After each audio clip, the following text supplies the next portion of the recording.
aujourd'hui, Texas Instruments lance dans le cadre d'EduSpot le TI Innovator Hub.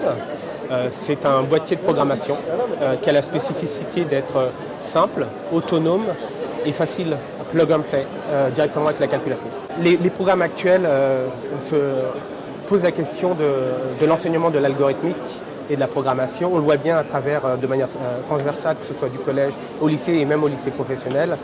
C'est une vraie préoccupation pour préparer les élèves au métier de l'avenir.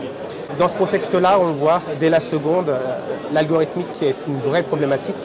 Et nous, le pari qu'on a fait, c'est de rendre cet enseignement plus concret pour les élèves.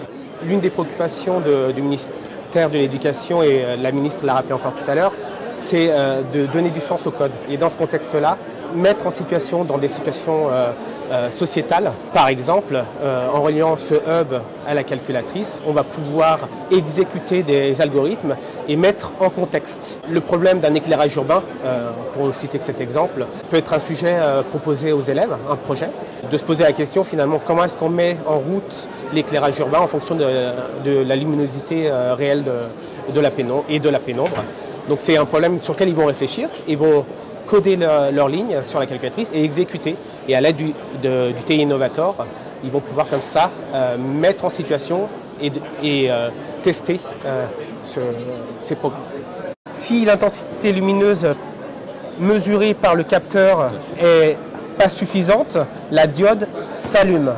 Donc là, le concepteur de ce programme a pensé le code de telle sorte à ce que justement on simule l'éclairage urbain. Maintenant, par contre, si on oriente le capteur vers un éclairage suffisant, comme c'est le cas à l'instant, la diode s'éteint pour simuler l'éclairage urbain qui va s'adapter aux conditions environnementales. Le TI Innovator Hub, en fait, c'est un launchpad, c'est un produit industriel qu'on développe par ailleurs et qu'on a souhaité adapter à l'enseignement en classe. Donc, il a été mis dans une boîte, il a été empaqueté. Pour le côté robuste, fiable et stable pour des usages avec les élèves. Il est plug and play, on connecte à la calculatrice directement. On écrit ces quelques lignes de code et on exécute, et à partir de là, lui va, via des capteurs ou des actionneurs, mettre en œuvre des expériences.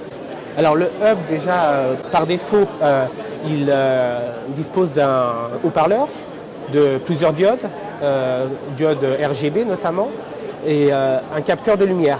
Donc déjà à partir de là, on va pouvoir monter un certain nombre de projets sans ajouts complémentaires. L'exemple de l'éclairage urbain se fait avec le hub simplement. Maintenant, aller plus loin, oui. Donc dans le boîtier, il y a plusieurs connectiques en effet. Il y a les connectiques in qui vont permettre d'y associer des capteurs pour recueillir des données, des informations que le hub et la calculatrice vont pouvoir traiter. Et la partie out, ça va être pour y ajouter des actionneurs, ou à titre d'exemple, un moteur sur lequel on va pouvoir agir, déclencher. Les connecteurs, capteurs, actionneurs, Groove viennent se connecter sur le hub, et à partir de là, c'est la créativité de l'enseignant et des élèves qui vont être la limite des projets possibles. On va pouvoir notamment piloter des tapis roulants, mettre en place des robots. L'étendue, c'est vraiment l'imagination. Avec ce hub, finalement, ce qu'on permet, c'est dans une salle de classe traditionnelle, sans infrastructure complexe, à tout moment, avec un seul plug and play, connecter le hub à la calculatrice des élèves, et pendant 5 à 10 minutes, on va pouvoir expérimenter des situations sociétales, simples, depuis la calculatrice et en utilisant l'algorithme qui est généré par la calculatrice. Aujourd'hui, le hub fonctionne avec nos calculatrices graphiques, la TI-83 Premium CE et la TI Nspire CX Casque, qui est le haut de gamme. Donc l'une ou l'autre des deux calculatrices sont compatibles et permettent de piloter le hub. Dans la solution TI Innovator Hub, ce n'est pas que le produit, il y a tout un écosystème qui vient accompagner la calculatrice également. Ça part évidemment de formation, présentielle ou en vidéoconférence. Sur un rythme, toutes les semaines, on propose aux enseignants de venir se connecter et suivre des webinaires sur l'usage de ces produits. Il y a des ressources en ligne, évidemment, que ce soit pour les enseignants ou pour les élèves. Un site dédié, lestutomath.fr, qui permet aux élèves de prendre en main ce matériel et de se familiariser assez rapidement et en autonomie dans cette idée, cette tendance des classes inversées, notamment.